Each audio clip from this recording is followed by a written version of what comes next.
Welcome to R&R Living Life. In this episode, Rick and I make a few short trips with and without Gidget around southeast Queensland before we leave the peace and quiet of Queensland and base ourselves in Merrimack on the Gold Coast with day trips into northern New South Wales. We begin as we venture north into the South Burnett region with its backdrop of the majestic Bunya Mountains and small towns dotted across the area. As we had already hiked through the scenic forests of the Bunya Mountains, this time round we chose to visit the dams in the area. Our first stop was in Kuya, a small country town surrounded by rich farmlands and the vast rainforest of the Palms National Park.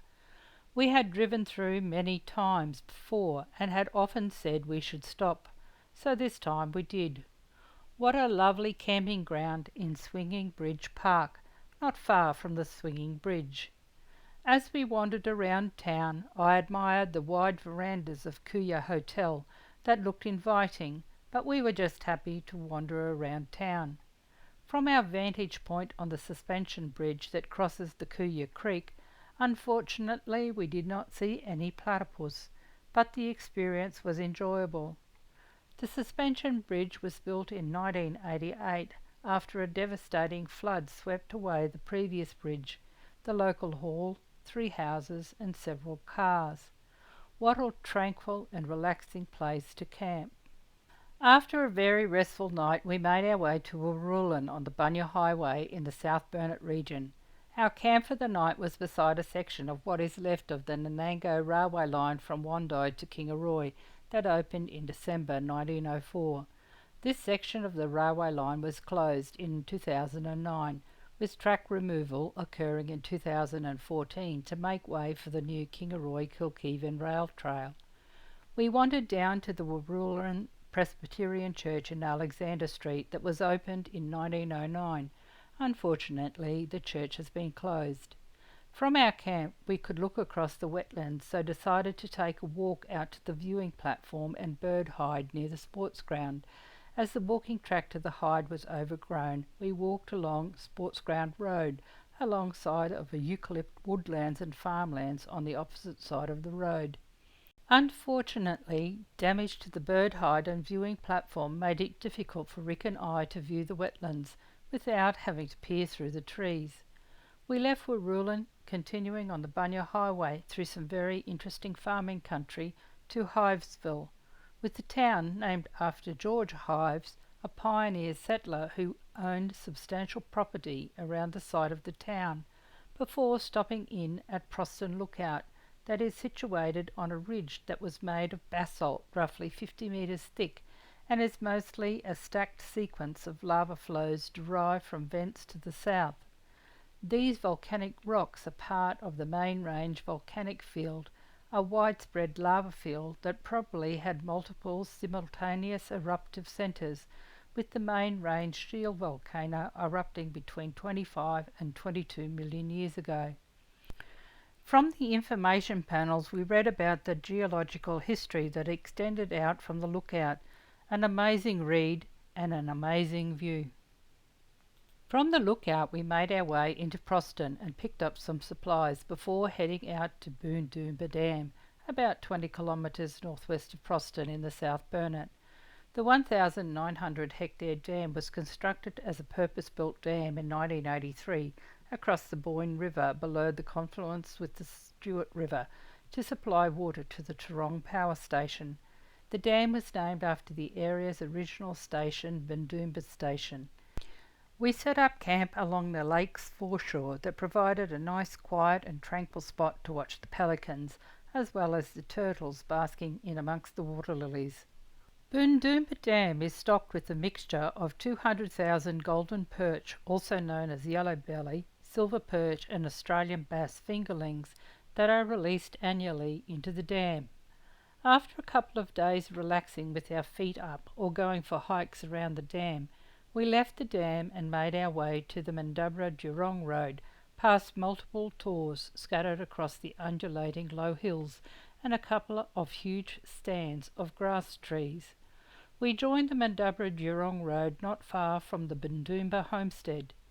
In 2023, Rick and I had camped at Bundoomba Homestead, now a heritage-listed complex, with the homestead the centre of the original Bundoomba station that was settled in 1846, with the homestead built between the 1850s and 1870s by three young Scotsmen, the Lawson brothers and Robert Alexander. We crossed over the Boyne River that rises in the Stuart Range, part of the Great Dividing Range near Haley Mountain, which is at the northwestern extent of the Bunya Mountains and flows generally north before joined by 20 tributaries before it is impounded near the town of Proston to form Lake Bundoomba, where it is then joined by the Stuart River before reaching its confluence with the Burnett River upstream of Mundubbera at Boynewood, a course of around 230 kilometres. We had travelled this section of the Mundubbera-Geelong road many times over the years, but had never actually stopped in Geelong, so this time made the effort to have a look around. The Geelong Public Hall opened in April 1934, but unfortunately has been replaced by a smaller building 1/4 the original size. There is very little left of what was once the thriving community. From Geelong we made our way towards Chinchilla past Dar Creek truck stop before making our way along the Chinchilla-Wondai Road before making camp at the Chinchilla Showgrounds for the night. While in Chinchilla we visited the Cactoblastus field shed on Clark's Road, where Cactoblastus moths were released. The prickly pear, a noxious weed, was brought to Australia in the hope of establishing a fabric dye industry. The plant became such a serious problem in the late 1890s that a royal commission was set up to investigate the problem and find a solution.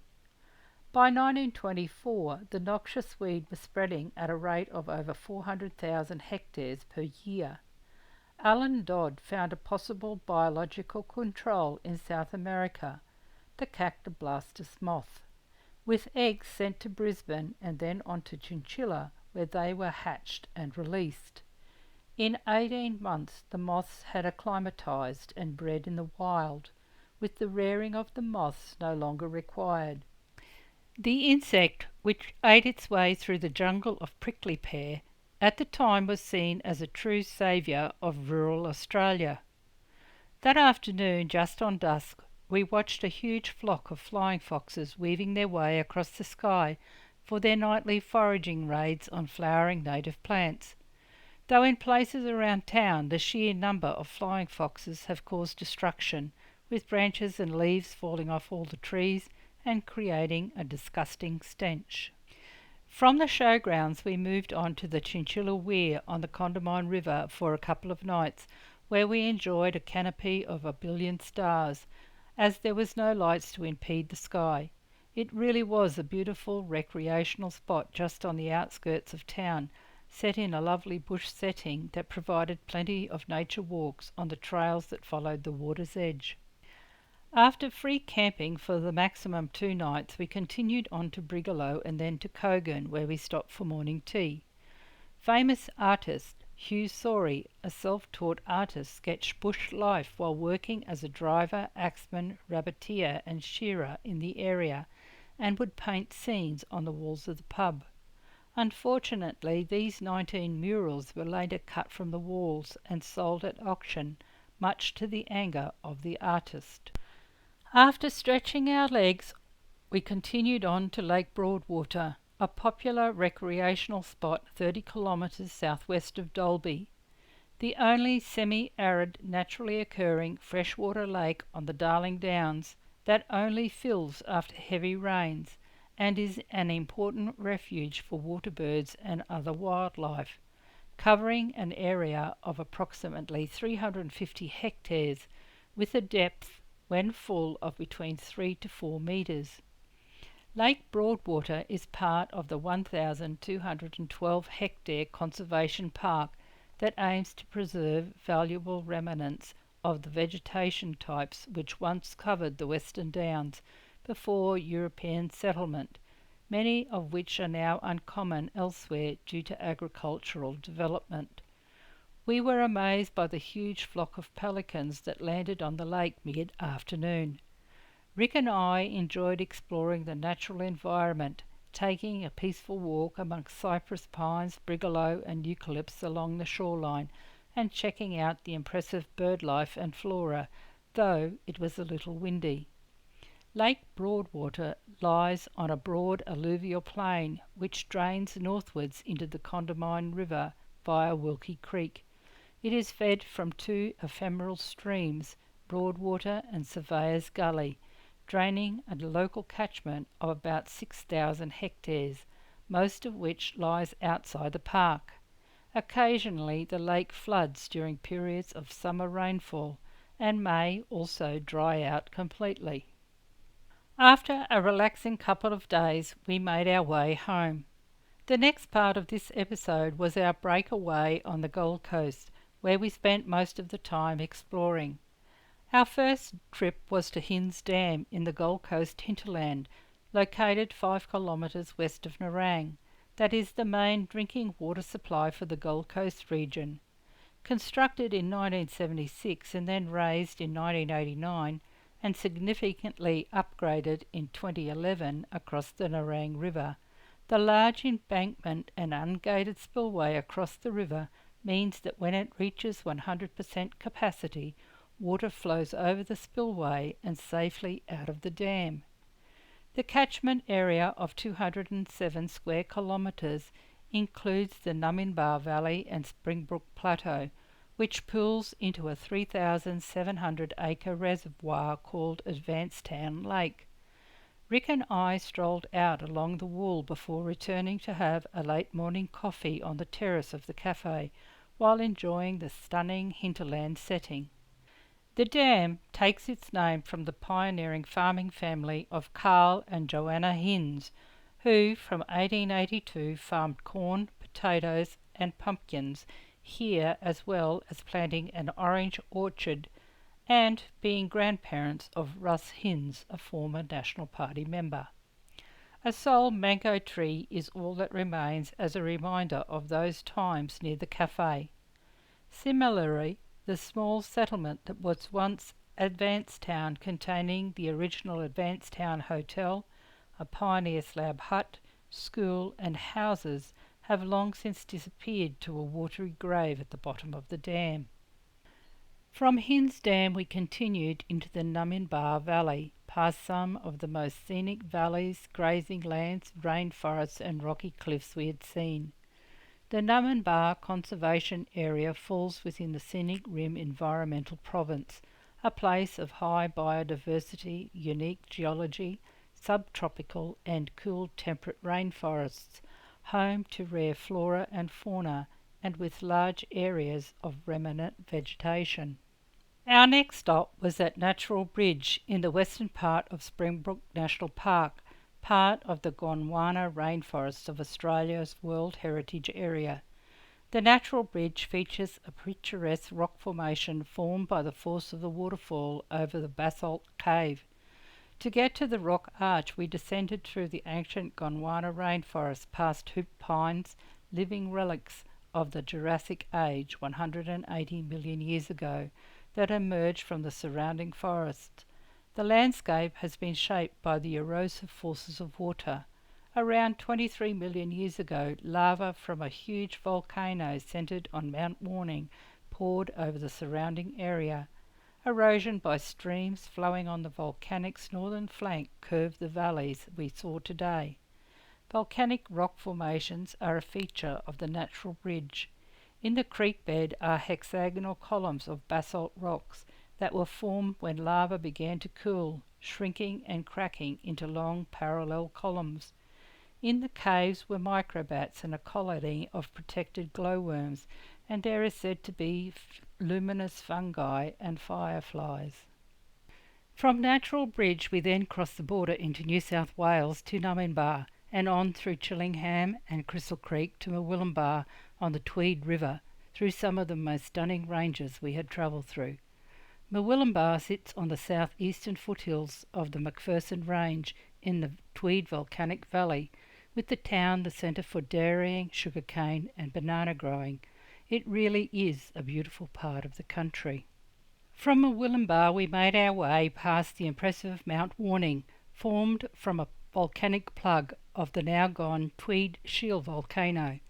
Given the area's volcanic origins, the local soil is particularly rich, the rainfall is substantial, and consequently the farming of cattle and sugarcane ensures that the valley is affluent and prosperous. Mount Warning remains significant to Aboriginal people, providing a traditional mythology that extends back to the dream time. 20 million years ago, the height of the volcano was twice the present height of Mount Warning. This volcano was formed by massive outpourings of lava, layer after layer, over a landscape that stretched from Mount Tamborine in the north to Lismore in the south, westward to extend to Kyogle, and its eastern remnants occur as reefs at Point Danger. The drive through this country was stunning. Our next stop was in Yukai, situated in the foothills of the Three Sisters and Mount Warning, about 14 kilometres from Murwillumbah, on the south arm of the Tweed River. Yukai was once a centre for cedar getting in the mid-1850s, with much of the area cleared before becoming a reserve for travelling stock, with dairy farming following. The batter factory and sawmill became the economic hub for settlers in the surrounding valleys. Following a rationalisation of the dairy industry in the 1960s, many dairies closed down, with farmers turning to beef cattle, which remains a feature of the region today, along with the production of bananas and other tropical fruits.